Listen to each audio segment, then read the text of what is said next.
Hi అండి. Welcome to our channel Khan's tasty kitchen. మజ్జిగ ఊరమిరపకాయలని ఎలా తయారు చేసుకోవాలో ఈ వీడియోలో అయితే చూసేద్దామా. ఈ మజ్జిగ ఊరమిరపకాయలు తయారు చేసుకోవడానికైతే నేను 2 కేజీల ఇలా సన్నగా ఉండి పొడుగ్గా ఉండే పచ్చిమిర్చిని అయితే తీసుకున్నాను. ఈ పచ్చిమిర్చిని ముందుగానే శుభ్రంగా కడిగేసుకోవాలి. ఇప్పుడైతే ఈ పచ్చిమిర్చిని ఇలా ఒక పిన్నిస్తో పైనుండి కింద వరకు ఇలా ఘాట్లయితే పెట్టేసుకోవాలి. ఈ ఊరమిరపకాయలు చేసేటప్పుడైతే ఇలా సన్నగా ఉండి పొడుగ్గా ఉండే పచ్చిమిర్చిని తీసుకోండి. లావుగా ఉండే పచ్చిమిర్చితో అయితే ఈ ఊరమిరపకాయలు అంత టేస్టీగా ఉండవు. ఇలా అన్నీ ఇలా ఘాట్లు పెట్టేసుకున్న తర్వాత ఈ పచ్చిమిర్చిని అయితే ఇలా ఒక బకెట్లోకి అయితే వేసేసుకోవాలి. 2 కేజీల పచ్చిమిర్చికి అయితే ఇలా లీటర్ పెరుగుతో చేసిన మజ్జిగండి ఇది. ఈ మజ్జిగలోకి ఇప్పుడైతే మనం కల్లుప్పునైతే వేసేసుకున్నాము.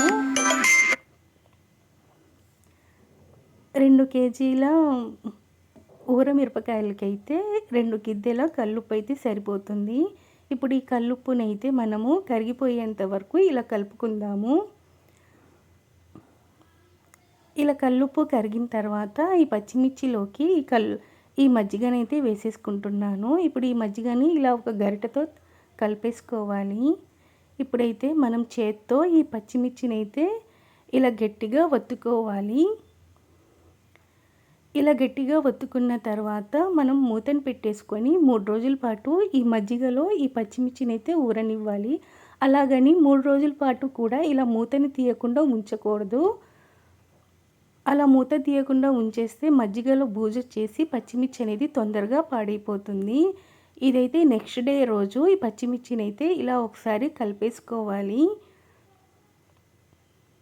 ఇలాగా 3 రోజుల పాటు ఇలా కలుపుకుంటూ రోజుకి ఒక్కసారైనా కలుపుకోవాలి. ఇదైతే మూడో రోజు అయితే ఈ పచ్చిమిర్చి అనేది ఈ మజ్జిగలో బాగా ఊరిపోయాయి కదా. ఇప్పుడైతే ఈ పచ్చిమిర్చిని అయితే ఇలా ఒక జల్లెడని తీసుకొని ఈ జల్లెడలోకి ఈ పచ్చిమిర్చిని అయితే వేసేసుకుందాము.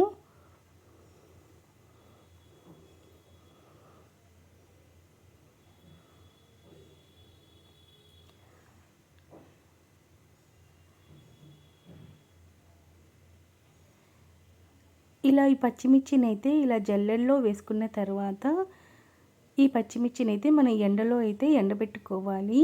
ఈ మిగిలిన మజ్జిగనైతే మనం మూతని పెట్టేసుకొని పక్కనైతే పెట్టేసుకుందాము. ఈ పచ్చిమిర్చిని అయితే ఇలా ఎండలో ఒక క్లాత్ పైన ఇలా ఎండబెట్టుకోవాలి. సాయంత్రం 4-5 అయ్యేసరికి ఈ పచ్చిమిర్చిని అయితే ఇలా తెచ్చేసుకొని ఇలా మిగిలిన మజ్జిగలో అయితే ఈ పచ్చిమిర్చిని అయితే వేసేసుకోవాలి. ఇలా ఈ పచ్చిమిర్చిని వేసుకున్న తర్వాత ఒకసారి అయితే కలిపేసుకొని మూతనైతే పెట్టేసుకుందాము. ఇలాగే 3-4 డేస్ వరకు కూడా ఈ మజ్జిగ మొత్తం ఈ పచ్చిమిర్చి పీల్చుకునేంత వరకు కూడా రోజు మార్నింగ్ పూట ఎండబెట్టుకొని సాయంత్రం పూట తెచ్చుకొని ఇలా మజ్జిగలో వేసుకుంటూ ఉండాలి. ఇదైతే రెండో రోజు కూడా ఇలాగ పొద్దున్నే ఈ పచ్చిమిర్చిని అయితే ఇలా మజ్జిగలో నుండి అయితే తీసేసుకుంటున్నాను. ఇలా పచ్చిమిర్చిని తీసుకున్న తర్వాత ఈ మజ్జిగనైతే మూతని పెట్టేసుకొని పక్కనైతే పెట్టేసుకోవాలి. ఈ పచ్చిమిర్చిని అయితే ఎండలో ఆరబెట్టేసుకొని మళ్ళీ 4-5 అయ్యేసరికి ఈ పచ్చిమిర్చిని అయితే తెచ్చేసుకొని మళ్ళీ ఈ మజ్జిగలో అయితే వేసేసుకోవాలి. ఇలా 3-4 డేస్ వరకు కూడా ఈ మజ్జిగ అనేది ఇంకిపోయేంత వరకు చేసుకుంటూ ఉండాలి. ఇప్పుడైతే మూతనైతే పెట్టేసుకుందాము. ఇది మూడో రోజు అయితే కొంచెం మజ్జిగ అనేది కొంచెం చిక్కపడింది కదా. ఇప్పుడైతే ఒకసారి అయితే కలిపేసుకుందాము. ఇలా ఒకసారి కలిపేసుకున్న తర్వాత ఈ పచ్చిమిర్చిని అయితే ఇలా జల్లెల్లో వేసేసుకొని ఈ పచ్చిమిర్చిని అయితే ఎండలో ఎండబెట్టేసుకోవాలి. ఈ మజ్జిగనైతే మూతను పెట్టేసుకుందాము. ఇలా ఎండలో ఎండబెట్టుకున్న ఈ పచ్చిమిర్చిని అయితే సాయంత్రం అయ్యేసరికి తెచ్చేసుకొని ఇప్పుడు ఈ మిగిలిన మజ్జిగలో ఈ పచ్చిమిర్చిని అయితే వేసేసుకోవాలి.